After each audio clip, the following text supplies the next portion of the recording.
يا نبي سلام عليك، يا رسول سلام عليك،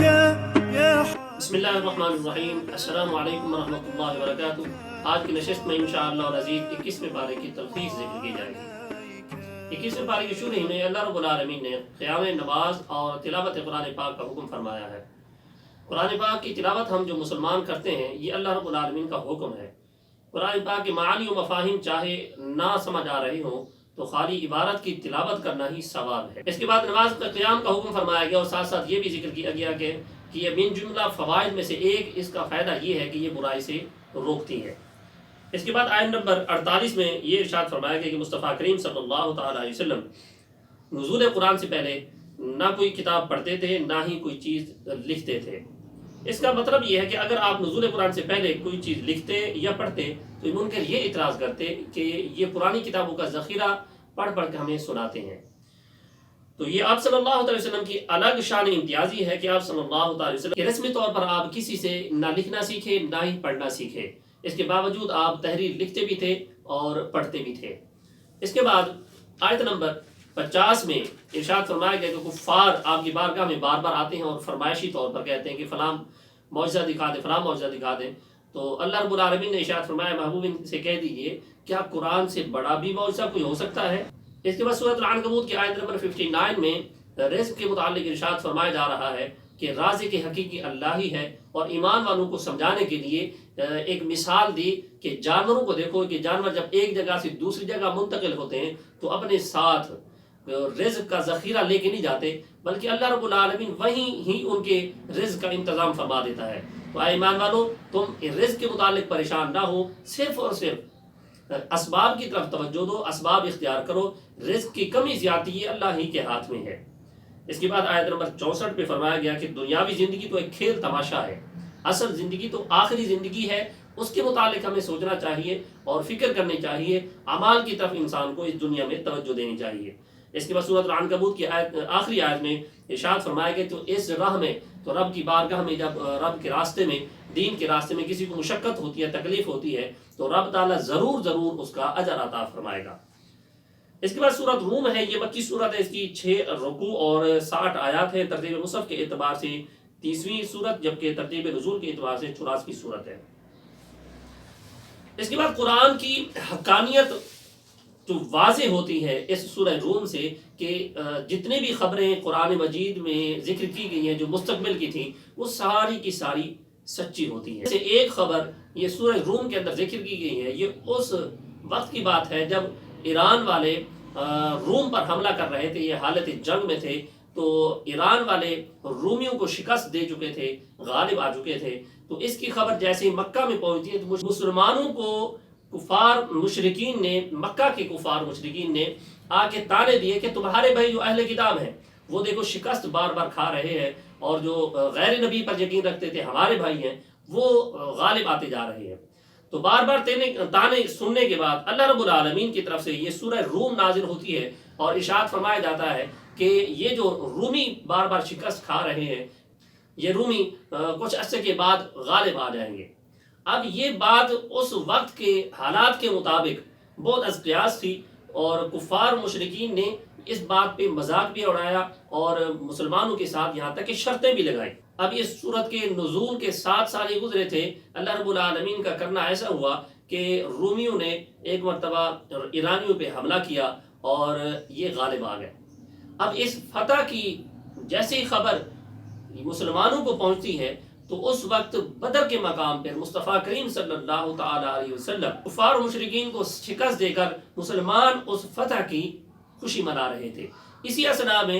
رومیوں کی فتح کی خبر آتی ہے تو اس کی بھی انہوں نے خوشی منائی۔ تو مسلمانوں نے 2 خوشیاں منائی، ایک جنگ بدر کی فتح کی خوشی، دوسرا اہل کتاب جو فتح یاب ہو رہے تھے تو اس کی خوشی منائی۔ نظریات کے اعتبار سے ہم دیکھیں تو یہود و نصارہ مسلمانوں کے قریب ہیں، اسلام نے اس لیے ہی اہل کتاب عورتوں سے نکاح کرنا جائز اور ان کا ذبیحہ حلال کہا ہے، لیکن ستم ظریفی یہ ہے کہ صاحب اقتدار مسیح جب بھی اقتدار میں آئے تو انہوں نے مسلمانوں کی مخالفت کی ہے اور بت پرستوں سے انہوں نے دوستی لگائی ہے، انہی کے ساتھ معاہدے کیے ہیں، انہی کا ساتھ دیا ہے، اور یہ سلسلہ آج تک چلا آ رہا ہے۔ ہم دیکھتے ہیں امریکہ یا یورپ طاقتیں مسلمانوں کے آج بھی مخالف ہیں، وہ ہندوؤں کے ساتھ ہیں، غیر مسلموں کے ساتھ ہیں۔ ہم پاکستان اور انڈیا کی بات دیکھ لیتے ہیں تو پاکستان کی مخالفت کرتے ہیں، بت پرست انڈیا کی حمایت کرتے ہیں۔ ایک نظیر ہمارے سامنے مسئلہ کشمیر ابھی تک ہے، اور بھی اسی طرح عراق افغانستان پہ حملے کیے انہوں نے، اور یہ ہمارے سامنے بہت سی ایسی مثالیں موجود ہیں جو یہود و نصارہ نے بہت ظلم کیے مسلمانوں پر، مسلمانوں کا ساتھ نہیں دیا۔ لیکن مسلمان یہ ہیں کہ جب بھی ایسی صورتحال پیدا ہوتی ہے تو اہل کتاب کے ساتھ محبت و رواداری کا سلوک پیش کرتے ہیں۔ اس کے بعد آیت نمبر 9 میں ارشاد فرمایا گیا کہ لوگوں کو مادی قوت پر یقین کر کے اللہ رب العالمین کی دی ہوئی قوت کو بھولنا نہیں چاہیے، اور ارشاد فرمایا گیا کہ ماضی کے اندر آپ دیکھ سکتے ہیں کہ ایسی بہت سی سپر پاور تھی تو جن کو اللہ رب العالمین نے نیست و نابود کر دیا، برباد کر دیا، ان کے علاقے کھنڈرات میں بدل چکے ہیں۔ اس کے بعد آیت نمبر 17 میں نماز پنجگانہ کے اوقات ذکر کیے جا رہے ہیں، اور اس کے بعد آیت نمبر 21 میں اللہ رب العالمین کی قدرت کی نشانیوں میں سے یہ بتایا جا رہا ہے کہ انسان کو مٹی سے پیدا کیا اور پھر اسی کی جن سے جوڑے جوڑے بنا دیے۔ پھر اللہ رب العالمین نے ان سے سکون حاصل کرنے کے لیے زوجین کے درمیان محبت اور ہمدردی کا رشتہ قائم فرما دیا، اور اس کے علاوہ زمین و آسمان کی تخلیق اور انسانوں کو بولیاں سکھا دی۔ یہ سب اللہ رب العالمین کی قدرت کی نشانیاں ہیں۔ اس کے بعد آیت نمبر 27 میں یہ ارشاد فرمایا گیا کہ جو لوگ مرنے کے بعد زندہ ہونے کا انکار کرتے ہیں ان سے کہا جا رہا ہے کہ جو تخلیق کی ابتدا کرتا ہے وہ مرنے کے بعد دوبارہ زندہ بھی کر سکتا ہے، اور یہ مرلہ اس کے لیے بہت آسان ہے۔ اس کے بعد سورہ روم کی آیت نمبر 33 میں انسان کو فطری طور پر خود غرض کہا گیا ہے کہ جب تکلیف ہوتی ہے تو رب کو یاد کرتا ہے، تو جب تکلیف ختم ہو جاتی ہے، راحت آ جاتی ہے، تو رب کو بھول جاتا ہے، اور ارشاد فرمایا جا رہا ہے کہ یہ اس کی رب تعالیٰ کی رحمت سے نا امیدی کی دلیل ہے۔ پھر آیت نمبر 39 میں یہ بتایا جا رہا ہے کہ زکوٰۃ اور سود کے متعلق جو انسان کا نظریہ ہے کہ زکوٰۃ سے پیسہ کم ہوتا ہے، سود سے بڑھتا ہے، یہ نظریہ ان کا غلط ہے۔ رب تعالیٰ فرماتا ہے زکوٰۃ سے پیسہ بڑھتا ہے، سود سے پیسہ کم ہوتا ہے۔ زکوٰۃ سے مال کے اندر برکت پیدا ہوتی ہے، سود سے مال کے اندر بے برکتی پیدا ہوتی ہے، اور ساتھ ساتھ یہ بھی ارشاد فرما دیا کہ زکوٰۃ دینے سے معاشرے کے اندر لوگوں میں ہمدردی پیدا ہوتی ہے اور محبت پیدا ہوتی ہے، جبکہ سود سے خود غرضی پیدا ہوتی ہے اور لوگوں کے درمیان آپس میں نفرت پیدا ہوتی ہے۔ تو انسان نے خود ہی اپنے آپ کو نفرت کا مرکز بنایا ہوا ہے، اور پوری ورلڈ سود کے اس کام کے اندر جکڑی ہوئی ہے اور بہت پریشان ہے۔ جب تک اسلام کی تعلیمات پر عمل نہیں کیا جائے گا، اپنی معاشی نظام کو اسلام کے مطابق نہیں چلایا جائے گا، تو اسی طرح پورا ورلڈ پریشان رہے گا۔ پھر سورہ روم کی آیت نمبر 54 میں فرمایا گیا کہ انسانی زندگی پر جو مختلف حالتیں ہیں، بچپن ہے، لڑکپن ہے، جوانی ہے، پھر بڑھاپا ہے، قوت ہے، کمزوری ہے، یہ سب کی سب اللہ رب العالمین ہی کی طرف سے طاری کردہ ہے کہ اللہ رب العالمین ہی انسان پر یہ حالات طاری کرتا ہے۔ اس کے بعد سورہ لقمان ہے، یہ مکی صورت ہے، اس کی 4 رکوع اور 34 آیات ہے، ترتیب مصحف کے اعتبار سے 31ویں، جبکہ ترتیب نزول کے اعتبار سے 57 اس کا نمبر ہے۔ یہ صورت اس وقت نازل ہوتی ہے جب مکہ میں لوگ بہت اس بات کو مشہور کر رہے تھے کفار کہ یہ کتاب شعر و شاعری کی کتاب ہے، قصہ کہانی کی کتاب ہے۔ اس کے اندر حضرت لقمان کا ذکر ہے، اس مناسبت سے اس صورت کو لقمان کہا جاتا ہے۔ تو لقمان یہ عرب کے اندر بہت دانا حکیم تھے، جن کو اللہ رب العالمین نے فکر سلیم عطا فرمایا تھا۔ کفار، مکہ کے کفار ان پر بہت یقین رکھتے تھے کہ یہ بہت دانا شخص ہے، اور ارشاد فرمایا جا رہا ہے کہ تم اس شخص کو دیکھو جسے تم دانا سمجھتے ہو، وہ بھی بتوں سے بیزار ہے اور شرک سے بیزار ہے، اللہ ہی کی عبادت کرتا ہے،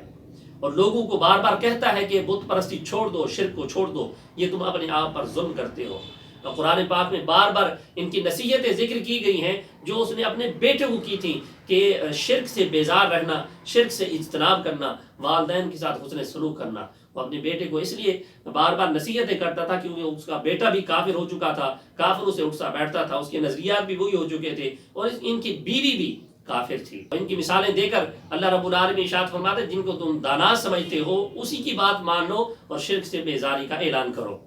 اس کے بعد سورت سجدہ ہے کہ مکی صورت ہے، اس کے 3 رکوع اور 30 آیات ہیں، ترتیب مصحف کے اعتبار سے 20ویں، جبکہ ترتیب نزول کے اعتبار سے 75ویں صورت ہے۔ سورت السجدہ کی آیت نمبر 7 میں انسان کی جوہر حیات نفخ روح قرار دیا گیا ہے، اور کان، آنکھ، دل جیسی نعمتوں کا ذکر کیا گیا ہے، اور ارشاد فرمایا گیا آیت نمبر 13 میں کہ ہدایت کوئی جبری چیز نہیں ہے بلکہ رب تعالیٰ جسے عطا فرما دے۔ اس کے بعد آیت نمبر 24 میں فرمایا گیا کہ جن لوگوں نے صبر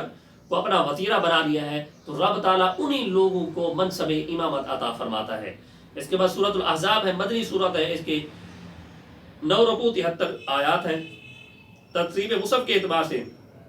33ویں، جبکہ ترتیب نزول کے اعتبار سے 9ویں صورت ہے۔ اس صورت میں جنگ احزاب کا ذکر کیا گیا، اس مناسبت سے اس صورت کا نام احزاب ذکر کیا گیا ہے۔ اس صورت میں منافقین کا رد، منہ بولے بیٹے کی حیثیت بتائی گئی ہے، حکم زہار ذکر کیا گیا، حضور نبی اکرم صلی اللہ علیہ وسلم کی ازواج مطہرات کا امہات المؤمنین ہونے کا ذکر کیا گیا، اور ختم نبوت کا ذکر کیا گیا، اور حکم درود و سلام ذکر کیا گیا، اور غزوہ احزاب میں یہودیوں کی عہد شکنی کا ذکر کیا گیا۔ اس کے علاوہ اللہ رب العالمین کی طرف سے مومنین کی جو مدد و نصرت کا ہوئی، اس کا بھی بیان اس صورت میں موجود ہے۔ حزب کا معنی جماعت ہے، احزاب اس کی جمع آتی ہے، اس کا مطلب مراد یہ ہے کہ جماعتیں۔ عہد رسالت میں مسلمانوں کے خلاف کفار، مشرکین اور منافقین اکٹھے ہو کے مسلمانوں پہ انہوں نے حملہ کیا، جلغار کی، جسے بالآخر رب تعالیٰ نے اپنی تائید و نصرت سے ناکام اور نامراد کر دیا۔ یہی واقعہ ہے جو اس سورت کا مرکزی موضوع ہے۔ سورۃ الاحزاب کی آیت نمبر 4 میں فرمایا گیا کہ ہدایت و گمراہی، حق و باطل ایک نہیں ہو سکتے، اور یہ نہ ہی ایک جگہ جمع ہو سکتے۔ اس کے علاوہ ارشاد فرمایا گیا کہ منہ بولے بیٹے حقیقی بیٹے نہیں ہو سکتے۔ اس سے حضرت زید بن حارثہ مراد ہیں، جو حضور نبی اکرم صلی اللہ علیہ وسلم کے منہ بولے بیٹے تھے۔ جو لوگ بچوں کو اڈاپٹ کر لیتے ہیں، اپنے پاس رکھ لیتے ہیں پالنے کے لیے، جو بے اولاد ہوتے ہیں،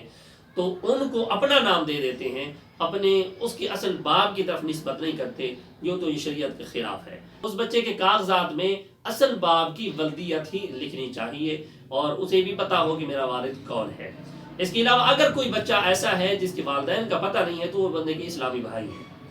اسی طرح اہل عرب کے اندر ایک اور رواج تھا، جو رسم تھی، جب اپنے